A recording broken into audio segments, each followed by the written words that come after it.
This is for the real organizers all over the country, the activists, the civil rights attorneys, the struggling parents, the families, the teachers, the students that are realizing that a system built to divide and impoverish and destroy us cannot stand if we do. All right? It's kind of basic mathematics. The more we learn about who we are and how we got here, the more we will mobilize. Now, this is also in particular for the black women, in particular, who have spent their lifetimes dedicated to nurturing everyone before themselves.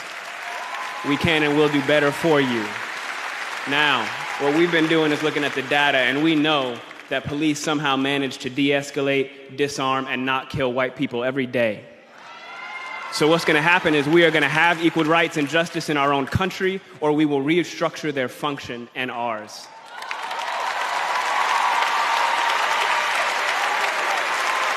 Yesterday would have been young Tamir Rice's 14th birthday.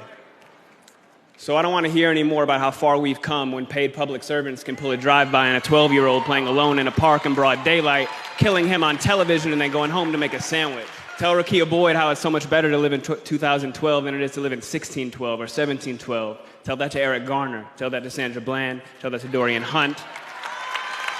There has been no war that we have not fought and died on the front lines of. There has been no job we haven't done. There's no tax they haven't levied against us, and we've paid all of them.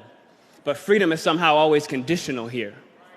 You're free, they keep telling us. But she would have been alive if she hadn't acted so free. Freedom is always coming in the hereafter.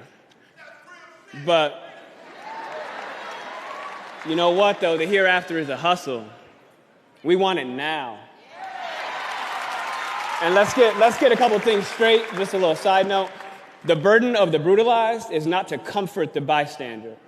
That's not our job. All right, stop with all that. If you have a critique for the resistance, for our resistance, then you better have an established record of critique of our oppression. If you have no interest in equal rights for black people, then do not make suggestions to those who do. Sit down. We've been floating this country on credit for centuries, yo. And we're done watching and waiting while this invention called whiteness uses and abuses us, burying black people out of sight and out of mind while extracting our culture, our dollars, our entertainment like oil, black gold, ghettoizing and demeaning our creations, then stealing them, gentrifying our genius, and then trying us on like costumes before discarding our bodies like rinds of strange fruit. The thing is that just because we're magic doesn't mean we're not real. Thank you.